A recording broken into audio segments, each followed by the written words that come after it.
Well, thank you, everyone. The topic is food security and food insecurity.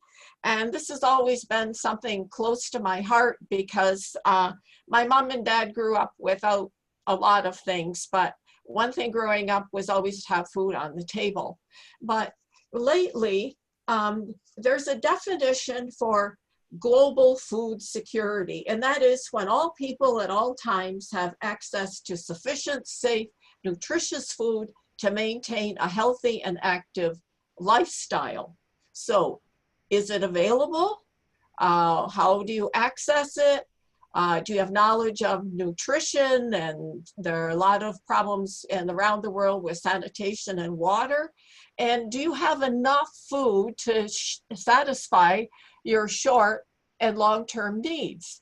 And according to the definition of global food insecurity, is a world where even one person goes hungry. So the generalized notion is of food insecurity as a starving child. And by 2050, we feel that their food production will increase by 60%, and yet 1 in 8 in the world is chronically malnourished. So the focus is to empower the local communities, to have strong public and private partnerships to be long-term and sustainable. And so we have to ask our leaders to have humility, vision, and cooperative thinking. And this is not just a transitory issue. So household food security in Canada affects 1 in 8. And you can see the pink with Ontario, it's 11.1%. And as we go to the north, here in the Arctic, 57% of people don't have enough food. And so that is a huge, huge concern. So the problem is that Canada's food insecurity is getting worse. In May of 2020, just when we started into the pandemic, 1 in 8 didn't have enough food, which was 14%.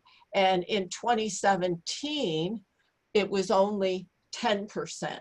So the food prices are rising, inflation, the production and the processing and the distribution costs have increased.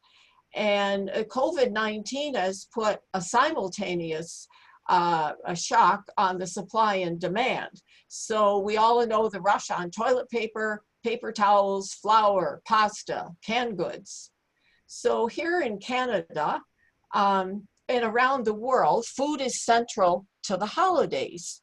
And those who are food insecure, there's no bountiful feast. Adults will skip meals so children can eat.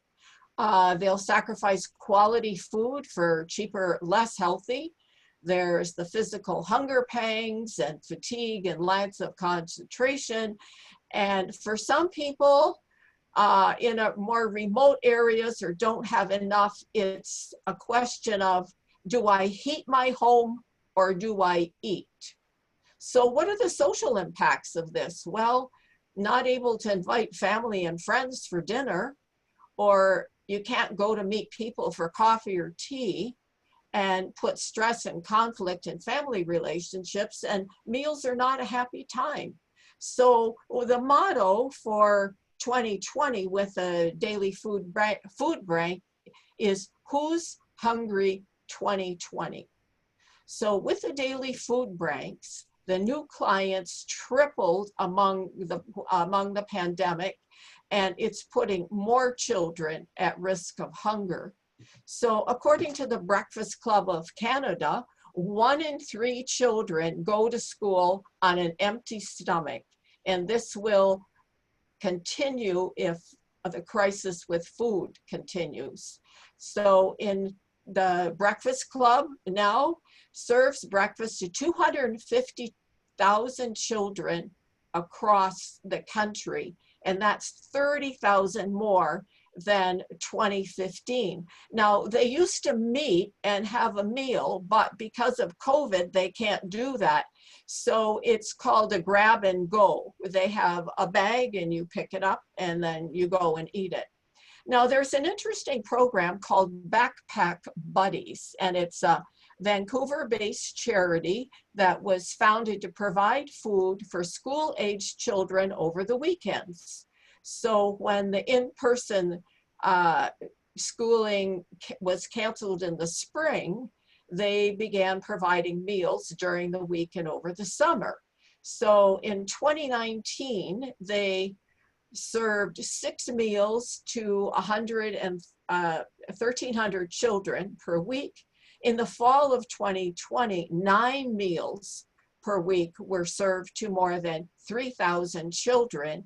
And in December of 2020, they feel it will be 5,000. And their motto is, there's a monster of child hunger under the bed of these kids, and we won't stand for it. We truly believe all Canadians should not stand for it. So here's a picture of this Backpack Buddies program. And it says, because hunger doesn't take the weekend off. So in the there'll be 6 meals and 2 snacks. So 2 proteins, 2 vegetables, 1 fruit, 2 noodles, 2 breakfasts, 2 milks, 1 100% fruit juice, and 2 snacks. So when a first grade student was asked what type of food he ate on the weekend, he replied, "Oh, we don't eat on the weekend." And that just brought tears to my eyes. So in Canada, with the food insecurity, both the school boards, the Toronto District and the Toronto Catholic, and I know the York region, they had these come early breakfast programs, but now it's just the grab and go. So why is there food insecurity in Canada?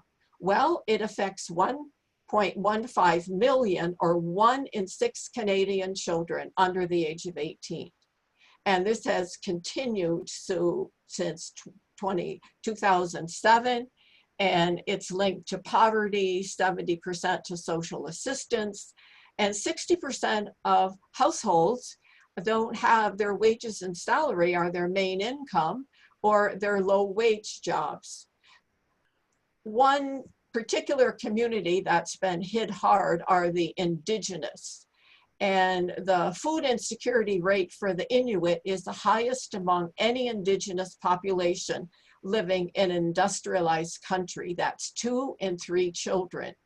So with the loss of traditional food access and practices and global warming and not the ice to go out on to fish and hunt, they had to turn to commercial grocery stores where there are high prices for nutritional food, and this is especially difficult in the remote areas. So with the space agency, they have started a program, and you can see the picture here. They call them sea cans, but actually they're large shipping containers, and they can grow with hydroponically and spectrum lights. They are growing fresh lettuce and tomatoes. And so this greenhouse in a sea can in Goya Heaven it's powered by wind and solar energy. So the question is, what can we do to lessen food insecurity? Well, one of the things is we can shop local and buy local. The more we can do to help, the more we benefit. And the cycle of poverty and food insecurity is really difficult to overcome. So what are some of the top 10 reasons to shop local? Well, going local doesn't mean we wall off the outside world. We try to nurture the local owned businesses which use local resources. I know, like 19th Avenue Farmers Market, for example, they're local. They employ local workers at decent wages. They serve primarily local customers. They supply to Longo's and Sobeys, and it helps to people become more self-sufficient and less dependent on imports. So in his book, Going Local, Michael Schulman says, control moves from the boardroom of distant corporations and back into the community where it belongs. So there are the 10 reasons. I will send this to Mark. So with this, we need to exert influence with your purchasing choices. Vote with your wallet. So if you can buy something made local, then buy that, or buy carrots from Canada rather than the US. And the businesses will respond to customers because they want people to shop there. And so your values and desires are much more influential to your local community business than the large big box stores. So think globally, act locally. So here's, okay, and I want to point this out. Here's 10 advantages of buying local. And look at this. It reduces the use of fossil fuels, energy used in transportation of imported food products, uses less plastic, like bring your own bag, which York Region is moving to. It uses the land more productively. A mega store, like think of Costco, all those big stores around us, they use 15 acres per store and the parking lot. With buying local, there's less risk for food contamination because you know where your food comes from. And it creates a connection to people and the planet. Like going to the farmer's market, you see a lot of the same people, or you say hello to the vendors. And well, we can't do this now, but you know, when you're shopping, eat local and seasonal. There's more nutrient density, and I always try to buy foods in season.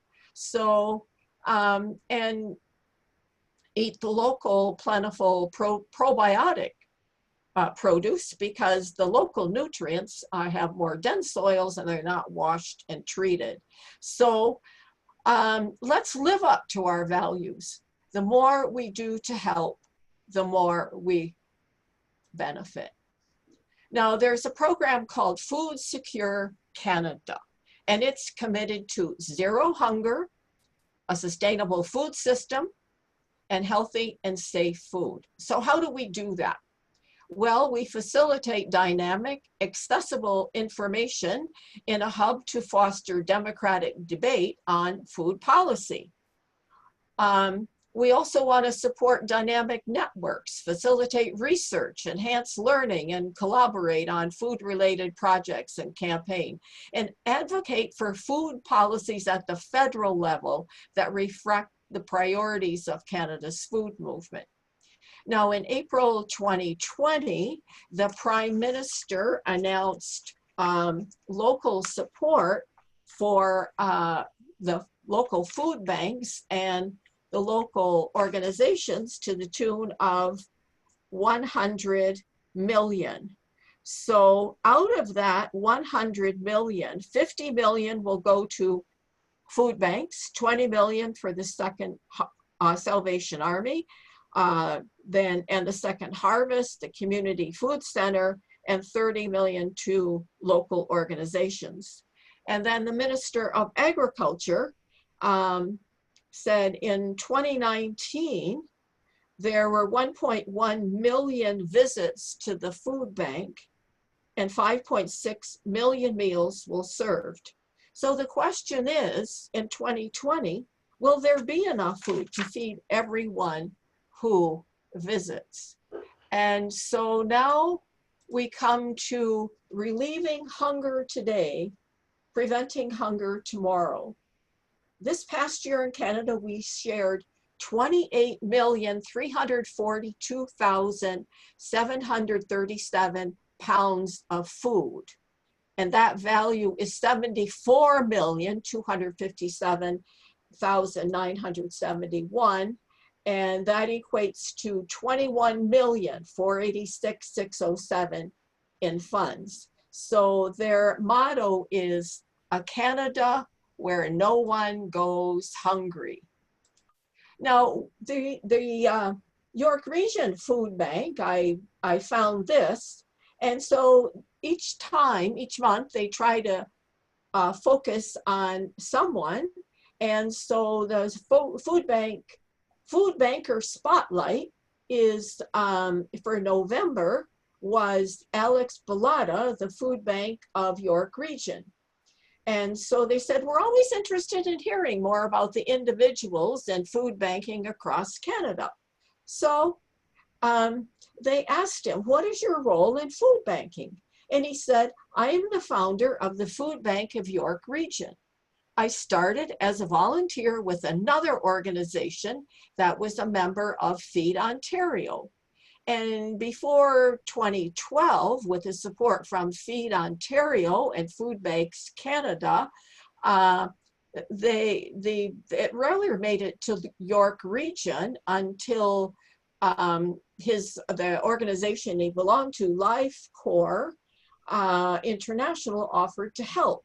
So they were able to accept food from Feed Ontario to a warehouse that was provided at no costs. And a few months after, the regional municipality of York offered us an opportunity to create a food distribution hub. So Alex went from volunteering to creating a food hub for York Region as their CEO within a few months. So I thought that was interesting, and how the Food Bank of York Region came to be. So I'll leave you with this final slide. Food security, can we accomplish it? And thank you for listening to my